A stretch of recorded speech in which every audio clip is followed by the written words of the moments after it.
Hi, hello, வணக்கம். ஒரு நல்ல விஷயம்.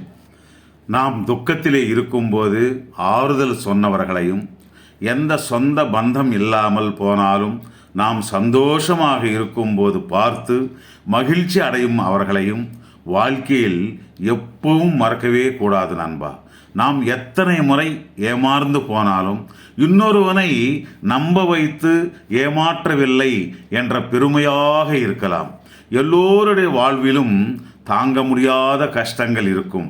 ஆனாலும் பிழைத்து கொண்டுதான் இருப்பார்கள். எதற்காக தெரியுமா? அவர்களுக்கு பிறந்தவர்கள் அனாதைகளாக ஆகக்கூடாது என்பதற்காக. நம்ம வாழ்வில் மறக்கக்கூடாதவர்கள் இரண்டே பேர். தாய் மடியிலிருந்து நாம் பிறக்கும்போது அழுது கொண்டே தான் பிறப்போம். அந்த அழுகை நிறுத்தாமல் இருப்பதற்காக கல்யாணத்தை பண்ணி மனைவியிடம் ஒப்படைத்து விடுவார். வாழ்க்கை முழுவதும் அவள் அளவைப்பாள்.